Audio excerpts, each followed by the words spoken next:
सिंध ताश मुआहदे की आर्जी मुअत्तली का ऐलान गैर कानूनी करार दे दिया गया है और ये मुअत्तली का ऐलान गैर कानूनी जो ये आलमी अदालत का फ़ैसला है और उन्होंने कहा है कि भारत सालसी नहीं रोक सकता और पाकिस्तानी मौक़िफ़ की तायद भी की गई है और ये भी कहा गया कि भारत सिंध ताश मुआहदे के तहत जारी सालसी जो जारी है उसको यकतरफ़ा तौर पर नहीं रोक सकता और सालसी का अमल मुनसिफ़ाना बरवक्त और मौसर अंदाज में जारी रहेगा।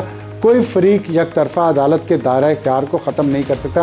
पाकिस्तान की बहुत बड़ी कामयाबी है आलमी सतह पर, एक और उस पाक भारत जंग के बाद जिसमें पाकिस्तान को जीत हुई और जिसकी हमने बहुत खुशी मनाई और जिसके बाद ये उम्मीद हुई थी कि पाकिस्तान दूसरे मामलात पर भी तवज्जो देगा और पाकिस्तान में एक सियासी इस्तेहकाम होगा, मईशत बेहतर होगी और गवर्नेंस बेहतरी की तरफ जाएगी।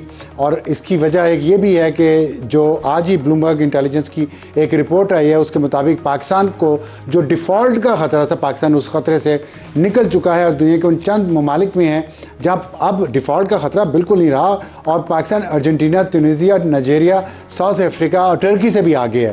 तो ये अच्छी ख़बरें हैं जो मैंने आपको बताया। इंटरनेशनल लेवल पे पाकिस्तान को बहुत इज़्ज़त मिली है, सफारती महाज पर कामयाबियाँ मिली हैं, इंडिया के साथ जंग में आप पाकिस्तान को कामयाबियाँ मिली हैं, लेकिन गवर्नेंस के मामलात पे क्या हो रहा है इस मुल्क में और क्या आवाम की कुछ से है, क्या पार्लियामेंट अपना रोल अदा करना चाहती है, क्या सियासतदान सियासी जमातें अपनी ज़िम्मेदारी को महसूस कर रही हैं, करेंगी या इसी तरह इस मुल्क के साथ अपने मफादात के लिए खेल खेला जाता रहेगा। इस पर हम आज के प्रोग्राम में बात करेंगे और हमारी आज की टॉप स्टोरी जो है वो इसी इशू के इर्द गिर्द घूमेगी जो है माइनस इमरान खान क्या पीटीआई हुकूमत से बातचीत करेगी। इसकी वजह इसलिए महसूस हो रही है कि हम देख रहे हैं कि पीटीआई को इंतखाबी नताइज पर एतराज़ है, लेकिन ज़ाहिर अखलाकी पोजीशन बहुत कमज़ोर है पीटीआई की, क्योंकि वो ख़ुद भी एक दफ़ा इसी तरह के क्वेश्चनेबल इंतखाबात के बाद इक़्तिदार संभाल चुकी है। तो अब अखलाकी हैसियत उनकी इतनी नहीं है, कानूनी जो है वो फ़ैसले आ रहे हैं और वो इसके और उसको मंजूर नहीं कर रही और बार बार सड़कों पे लोगों को लाया जा रहा है। खुद क़यादत क्या कर रही है, खुद जो सियासी मामलात वकीलों के हाथ में दिए हैं वो फ़ीस भी ले रहे हैं, वो चंदे भी इकट्ठे कर रहे हैं, वो यूट्यूबर्स के साथ मिलकर पैसे भी कमा रहे हैं और पीटीआई जो आवाम की बहुत बड़ी तादाद की उमंगों की तर्जमान है वो इस वक्त एक सूबे में उसकी जो हुकूमत है उसका जो हाल है वो आपके सामने है। तो इस पर हमें ज्वाइन करेंगे बैरिस्टर अकील मलिक साहब, वज़ीर ममलकत बराए कानून और इंसाफ हैं, पाकिस्तान मुस्लिम लीग नून से आपका ताल्लुक़, और बैरिस्टर उमैर नियाज़ी जो मेंबर कौमी असम्बली पाकिस्तान तहरीक इंसाफ। और दूसरा हमारा आज का हॉट इशू भी इसी सियासी मामले के इर्द गिर्द है कि क्या अली मीन गंडापुर को मुस्ताफ़ी हो जाना चाहिए। उसकी जो सबसे लेटेस्ट वजह तो वही है जो दरिया सवात में लोगों की टूरिस्ट की मौत हुई है और उसकी ज़िम्मेदार सूबाई हुकूमत को करार दिया जा रहा है और वहाँ गवर्नेंस फेल हो चुकी है, लोगों के बहुत सारे मसाइल हैं। लेकिन हम देखते हैं कि सूबा खैबर पख्तूनख्वा की हुकूमत बार बार अपने सरकारी वसाइल इस्तेमाल करके इस मुल्क के चौकों चौराहों को बंद करती है, सड़कों को बंद करती है और एक अदम इस्तेहकाम, सियासी और माशी अदम इस्तेहकाम पैदा कर रही है, जिसकी वजह से गवर्नेंस शदीद मुतासर है और उसके असरात अब नज़र आना शुरू हुए हैं। उस पर भी बात करेंगे और हमारा आज का एडिटोरियल होगा कि आवाम की लाशों पर अशराफिया की सियासत, क्योंकि इस मुल्क में सिविलियन सुप्रीमेसी के लिए बहुत बातें की जाती रहीं और कहा गया कि इस्टेब्लिशमेंट का रोल कम होना चाहिए। कैसे कम होगा अगर पाकिस्तान की अशराफिया जो सियासतदान जिसका हिस्सा हैं, अगर वो अपनी गवर्नेंस बेहतर नहीं करते, वो सिविलियन इदारों को बेहतर नहीं करते। आपको कुछ मिसालें देंगे इस एडिटोरियल में तमाम सूबों से कि 18वीं तरमीम के बाद हमने क्या खोया क्या पाया। शुरू करते हैं टॉप स्टोरी से। माइनस इमरान खान पीटीआई हुकूमत से बात करेगी या नहीं।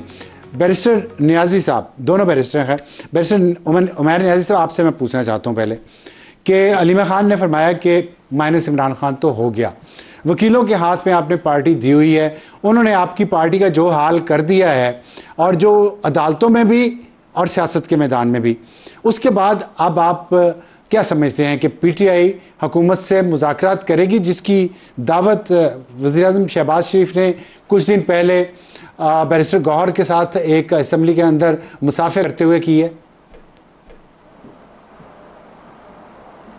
अच्छा, बिस्मिल्लाहिर्रहमानिर्रहीम। बुनियादी तौर पर जी माइनस इमरान खान वाला ख्वाब तो बड़ा पुराना है इस ख्वाब की बुनियाद रखने वाले और ख्वाब को तख्लीक करने वाले बड़े आए बड़े गुज़र गए। काजी फाइज़ ईसा ने उसमें अपना बड़ा रोल अदा करने की जो ना कि पूरा हिस्सा डाला गया। इस्लामाबाद हाई कोर्ट के जजेस का लेटर इमरान खान के उसी मौक़िफ़ को तक़वियत देता है। फिर भी इमरान खान का बाल नहीं भीगा हुआ, आज भी वो जेल काट रहा है, अपने सर पे काट रहे हैं। ना वो बीमार हुआ है, ना उसे लंदन जाने के लिए सर्टिफिकेट की कोई ज़रूरत पड़ी है, ना कोई 50 रुपये का कहीं स्टैम्प पेपर दिया, वो अपने मौके पर डटा खड़ा है। तो परेशानी किस चीज़ की? आज भी जो सपोर्ट बेस है वो इमरान खान के इर्द गिर्द जो है ना रिवॉल्व अराउंड कर रही है। तो मेरा नहीं ख्याल इमरान खान की किसी तरह की कोई परेशानी ना इमरान खान पे आई है, ना इमरान खान उस पोजीशन में है कि जो परेशान हो के कोई नील डाउन हो जाए। गवर्नमेंट की ख्वाहिशें बढ़ी रहीं और अभी भी देखें कि गवर्नमेंट का बोझ उठाने के लिए हर बार किसी न किसी को स्टेप इन करना पड़ता है इन्हें रेस्क्यू करने के लिए। आपने इतनी बड़ी लंबी तमहीद इनकी बांधी, इनकी कामयाबी की बात है कि इसी बजट का आप तिया पांचा करके देख लें कि एक डेट सर्विसिंग वाला बजट क्या वो आवाम को क्या देगा। पिछले साल आपने क्या किया, फेडरल PSDP का आप जो है ना 40% भी आपने नहीं यूज़ किया। फेडरल PSDP के मल्टीपल टाइम्स तो आप पैसे डेट सर्विसिंग में देते हैं। इमरान खान के बाद 3 साल में आपने 30,000 अरब खाली डोमेस्टिक मार्केट से कर्ज़ा उठाया। आप इमरान खान को कर्ज़े का ताना देते थे, उससे मल्टीपल टाइम तो इमरान खान की हुकूमत से ज़्यादा तो आपने कर्ज़ा उठा लिया। तो इन रिटर्न वो कर्ज़ा गया किधर? क्या इधर तालीम बेहतर हो गई है? क्या इधर सेहत के मौक़े बेहतर हो गए हैं? आज भी इलाज कराने के लिए नवाज़ शरीफ को जाना तो लंदन ही पड़ता है। एजुकेशन क्या बेहतर हो गई है? क्या गवर्नमेंट के वज़रा के बच्चे प्राइवेट स्कूल छोड़ के गवर्नमेंट के स्कूलों में बढ़ गए हैं? आप देखें, आप एक एक जगह का जाके सर्वे करें, जितने स्कूल्स हैं स्कूल्स तो इन्होंने आउटसोर्स कर दिए हैं, अस्पताल तक इस वक्त ठेके पे दे रहे हैं। तो आम बंदे का तो कोई पुरसाने हाल नहीं है। 11.5 करोड़ आवाम को आपने सतह गुर्बत से नीचे धकेल दिया। ठीक है उमैर साहब, मैं आपको, आपने जो मेरे बारे में बात की, मैंने तमहीद बांधी है, वो मैंने हुकूमत की नहीं तमहीद बांधी, वो मैंने मरसिया पढ़ा है सियासी जमातों का और उनके तर्ज सियासत का हाइब्रिड निज़ाम की मैंने तमहीद बांधी है। और ये इसलिए बांधी है कि आप सब सियासी जमातें दावे करती हैं कि हम एंटी इस्टेब्लिशमेंट हैं, लेकिन फिर उसी इस्टेब्लिशमेंट के कंधों पर सवार होकर हर सियासी जमात इक़्तिदार में आना चाहती है, अपनी कारकर्दगी को बेहतर नहीं करती। 12 साल हो गए हैं खैबर पख्तूनख्वा में, कल 18 अमवात वहाँ पे हुई हैं। किधर था निज़ाम आपका KP का? बताएं, आप जवाब दें कौन? बिल्कुल ये ठीक कह रहे हैं, इन चीज़ पे बिल्कुल अकाउंटेबिलिटी होनी चाहिए। देखें, हाइब्रिड निज़ाम को जिसने कंधा दिया है वो शख्सियात बेनकाब होनी चाहिए। ठीक है, इसमें तो चीज़ को आप सब हैं, सारी सियासी जमातें हैं, कोई पीछे नहीं रह गया। PTI है, PMLN है, पीपल्स पार्टी है, ANP है, MQM है, सारी हैं।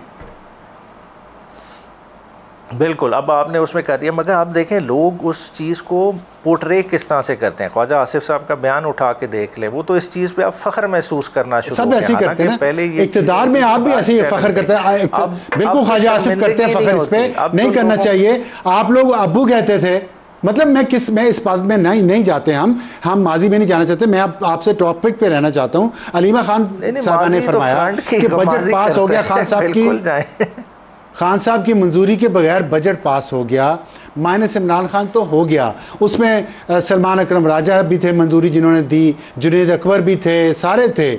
तो अब आप कह रहे हैं माइनस इमरान खान नहीं हुआ, ठीक है, वो जज्बाती तौर पे लगाव है, लेकिन प्रैक्टिकली तो हम देख रहे हैं ना, अलीमा खान ने जब कह दिया, बहन ने कह दिया, तो फिर पीछे बचा क्या? अच्छा देखें, आप देखें बैरिस्टर साहब भी उसी दिन मिले, बेसिकली अली अमीन ने भेजा हुआ था ना। क्या अली अमीन तक कोई ऐसी बात कन्वे हुई जिसमें शो हो कि जी ये बजट से इमरान खान नाखुश हैं? देखें, ये KPK गवर्नमेंट का PTI का तीसरा टेन्योर में टीमें जो है ना कंसोलिडेट हो जाती हैं। इमरान खान का बताया हुआ बंदा मुजम्मिल इस वक्त फाइनेंस को डील कर रहे हैं, क्या उन्हें इमरान खान के विजन का नहीं पता? अगर अब भी तीसरे टेन्योर में अगर लोगों को इमरान खान की पल्स का नहीं पता, इमरान खान किस तरह से रिसोर्स एलोकेशन चाहते हैं, क्या इमरान खान सेहत पे फोकस चाहते हैं, अगर नहीं है तो फिर तो मैं समझता हूँ कि PTI के अरकान का असेंबली में बैठने का पर्पज़ ही फौत हो जाता है। और मैं नहीं समझता कि मैं इस पे आता हूँ आपसे बात को ब्लो। ठीक है,